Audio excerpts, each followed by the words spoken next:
এই গরমে কার না খেতে ভালো লাগে ফ্রিজে ঠান্ডা ঠান্ডা মিষ্টি মিষ্টি দই খেতে। আসসালামু আলাইকুম everyone, welcome back to my channel Manha কিচেনে। আমি মানহা। আপনারা সবাই কেমন আছেন? আশা করি আল্লাহর রহমতে সবাই অনেক অনেক ভালো আছেন। আমিও আল্লাহর রহমতে ভালো আছি।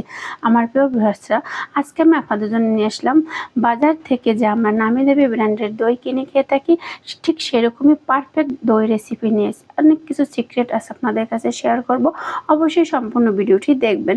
প্রথমে আমি একটি চালনি নিলাম। সেই চালনিতে আমি মাত্র 20 টাকা দামের যে বাজারের দইগুলো আছে না, ওগুলো দুটো দই নিয়ে নেব। চালনিতে ঢালার কারণ হলো এর সাথে যে পানিটা আছে সেটা ঝরে যাবে। এবার এটা এক সাইডে রেখে দেব। আজকে আপনাদেরকে খুব একটি সিক্রেট জিনিস বলবো। 1 লিটার দুধে আমি কতটুকু চিনি ব্যবহার করব, চিনি পরিমাণটা জানা কিন্তু দইয়ের জন্য খুবই জরুরি। প্রথমে এখানে আমি 50 গ্রাম চিনি নিয়েছি। এটা দিয়ে আমি ক্যারামেল তৈরি করে নেব। প্রথমে আমি কড়াইটা একটু গরম করে তারপরে ভিতরে চিনি দিয়ে দিলাম 50 গ্রাম। মনে রাখবেন আমি কিন্তু 50 গ্রাম চিনির ক্যারামেল বানাবো। আর এটা কিন্তু 1 লিটার দুধের দই। এবারে চিনিটা আমি কোনো পানি ব্যবহার করব না। এরকম আপনার আস্তে আস্তে কড়াইটা গরম হতে থাকবে। আর এখন কিন্তু মিডিয়াম স্পিডে আমার পুরো চুলার হিটটা রয়েছে। এবার দেখুন আস্তে আস্তে আমার চিনিটা গলে গেল। এবারে আমি আরেকটু সামান্য পাওয়ার কমিয়ে দেব, চুলার একদম লোতে করে দেব।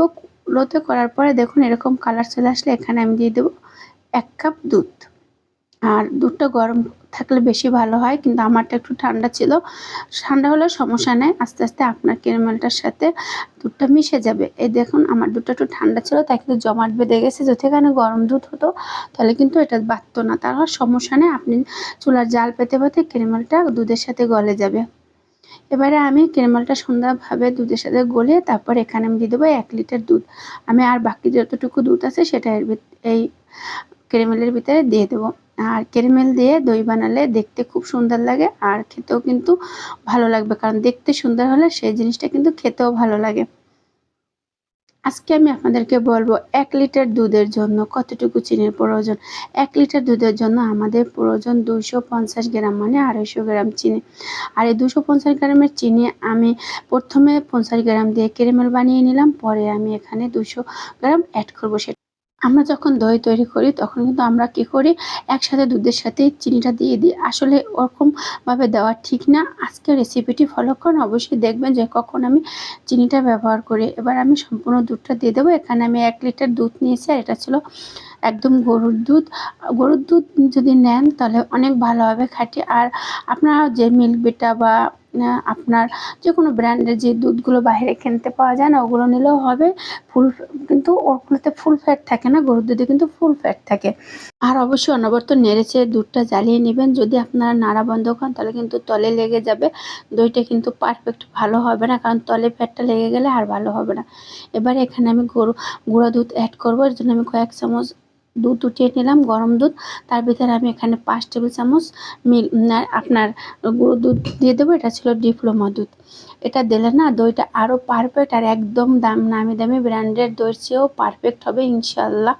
আমরা বাজার থেকে কিন্তু অনেক দাম দিয়ে ব্র্যান্ডের দইগুলো কিনে থাকি। আমার আজকের রেসিপিটি ফলো করলে আপনারা এরকম নামি দামি ব্র্যান্ডের দইয়ের মতন বাসায় দই তৈরি করতে পারবেন। আমি ডিপ্লোমা দুধটা ব্যবহার করেছিলাম। পাউডার দুধটা সুন্দরভাবে লিকুইডের সাথে মিশিয়ে দেওয়ার পরে এবার অনবরত নেড়ে চেড়ে যাব। তারপর কয়েকবার বলক খাওয়ার পরে এখানে আমি চিনিটা অ্যাড করব। অবশ্যই বুঝতে পারছেন, কয়েকবার বলক খাওয়ার পর কিন্তু আমি চিনিটা ব্যবহার, এখানে আমি 200 গ্রাম চিনি দেবো। তাহলে টোটালে আমি এখানে অ্যাড করলাম 250 গ্রাম চিনি। প্রথমে আমি 50 গ্রাম চিনি ক্যারামেল বানিয়ে নিলাম, তারপরে আমি 200 গ্রাম চিনি দিয়ে দিলাম। এবারে অনবরত নেড়ে চেড়ে আমি 1 লিটার দুধের থেকে কমপক্ষে 200 বা 300 গ্রাম দুধ এখানে আমি কমিয়ে নেব। আমরা যত দুধটাকে জ্বালাবো, দুধটা টেনে যাবে, ততই আমার দইটা পারফেক্ট এবং খুব সুন্দর হবে। আমি এখানে প্রায় 200 গ্রাম বা 250 গ্রাম দুধ কমিয়ে নেব। এভাবে জাল দিতে একবার দেখবেন যে দুধ অনেকটাই কমে গেছে। দেখুন আমি এবার চুলা থেকে নামিয়ে নিলাম, আমার কমে এতটুকু হয়েছে। এখানে প্রায় 600 গ্রাম আছে, আমার একটু বেশি কমানো হয়ে গেছে। আপনার 300 গ্রাম কমবেন। এখানে আমার 670 গ্রাম ছিল, আর দুধটুকু আমি টানিয়েছিলাম। এখানে 700 গ্রাম মতন হলেই হতো, 300 গ্রাম কমালেই ভালো হতো। যাই হোক আমার একটু বেশি কমে গেছে, আপনার চাইলে আর একটু কম কমাতে পারেন।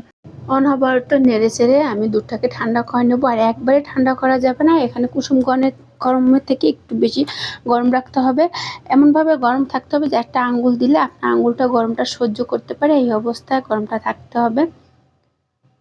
এখন এটাকে আমি সেঁকে নেব। এটা সেঁকে নেওয়ার কারণ হলো তাহলে ভিতরে কোনো গোটা গোটা থাকবে না, আপনার দইটা স্মুথ হবে। এভাবে সেঁকে নেব। সেঁকে নিয়ে আমি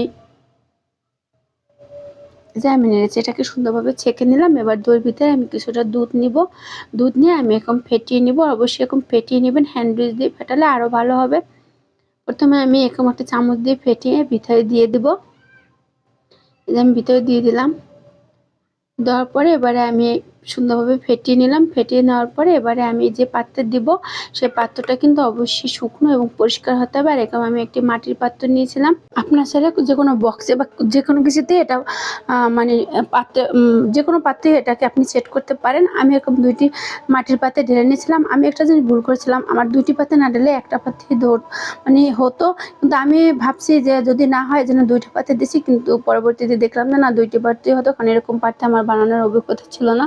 আমি সবসময় অন টাইমের হাফ কেজি বা 1 কেজি পাত্রে সেট করতাম। এবারে আমি প্রথমে বয়েল পেপার দিয়ে ভালোভাবে ঢেকে নিলাম। পরে আমি কম্বল দিয়ে ঢেকে রেখেছিলাম সারা রাত। অবশ্যই কম্বল বা কোনো গরম কাপড় দিয়ে ঢেকে রাখবেন। তারপরে আমি সকালবেলায় দেখুন আমি দইটা বের করলাম, কতটা সুন্দর সেট হয়েছে মাশাআল্লাহ। আর পুরো পাত্রটা ভরে 2টা দিলে আরও ভালো হতো, একটাতেই হতো, কিন্তু আমি 2টাতে দিয়েছিলাম। দুটোটা দই কতটা সুন্দর পারফেক্ট পড়েছে, নামি দামি ব্র্যান্ডের থেকে কম না ইনশাল্লাহ।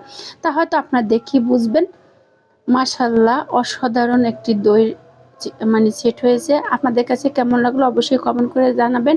ভিডিওটি ভালো লেগে থাকলে অবশ্যই লাইক দিয়ে কন্টিনিউ করবেন। আর আমার চ্যানেলে কেউ প্রথম হয়ে থাকলে সাবস্ক্রাইব বা ফলো করে আমার সাথে থাকবেন। অল বাটনে ক্লিক করে রাখবেন যাতে আমি ভিডিও আপলোড করার সাথে সাথে আপনারা পেয়ে যান আর আপনাদের সময় মতন দেখে নিতে পারেন। এখনও আমি দইটা ফ্রিজে রাখিনি, এখন ফ্রিজে রাখবো এবং ফ্রিজে রেখে অনেক ঘন্টা পর তারপর এটাকে আমরা খাবো। সবাই ভালো থাকবেন, সুস্থ থাকবেন। আজ এই পর্যন্তই। সবার জন্য অনেক অনেক দোয়া ও শুভকামনা রইল। আমার জন্য সবাই দোয়া করবেন। আল্লাহ হাফেজ।